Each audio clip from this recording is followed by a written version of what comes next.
I love my dog. I don't always love getting up to let her out and let her back in, so I'm going to install a pet door, and I'll show you how to do it too. Come on, Ellie, let's go. Now, the first thing you want to do is determine where to put your door. Now, in most cases, that's going to be fairly obvious, but the important part is that your dog has access to a safe space. Now, as to the door itself, well, there are all different kinds. They come in different sizes. Some are made of aluminum, some are made of plastic. Some mount directly into a wall, and some you can even use in a sliding glass patio door. And keep in mind, they're not just for dogs anymore. Other pets can use them too. Check out the whole selection at Lowe's. Now, to figure out what size door you need, measure your pet at the widest point, either the hips or the shoulders, and add 2 inches. Then measure from the top of the shoulders to the bottom of the chest or belly, whichever is larger, and add 2 inches to that. Then just take those measurements to Lowe's and find a door that has those measurements or larger. And remember, if your dog is a puppy, they do grow, so allow for that.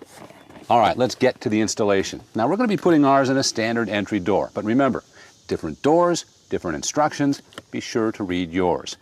Start by measuring your dog's height from the shoulder to the floor to figure out how high to mount your door. Now, you can make the job a little easier by taking the door off the hinges and setting it up on a couple of sawhorses.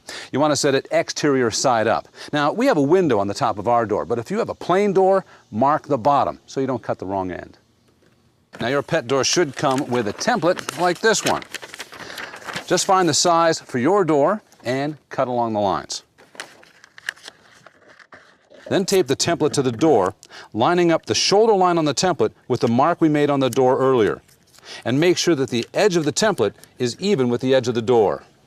Now, you can place your template anywhere on the door as long as it's at least 3 inches away from any edge. We put ours in the center. Next, mark a line around the template and remove it. Next, drill a 3/8" hole on the inside of each corner. Then use a jigsaw to cut on your line between the 4 holes. Now you want to take your inside frame, the one with the flap, and dry fit it on the outside of the door. Use a pencil to mark the 4 screw holes. Then take the frame away and drill the holes with a 1/4" drill. Now we're going to put our exterior frame in place. Now, you can put foam insulation like we did on the inside edge of the frame. Put it in place, then take the threaded inserts and place them in the holes in the frame and the door. Then from underneath, hold the inside frame in the cutout. And then thread the plastic screws through the frame and into the threaded sleeves. Then just flip the door over and tighten the screws. If you took the door off the hinges, rehang it now and cut off the excess screws with side cutters. You can also caulk around the frame if you want. Now, it might take a little time to train your pet to use the door. Come on, Ellie. But they get the hang of it really quick. And if you want to keep your pets in or out, just slide this panel in place.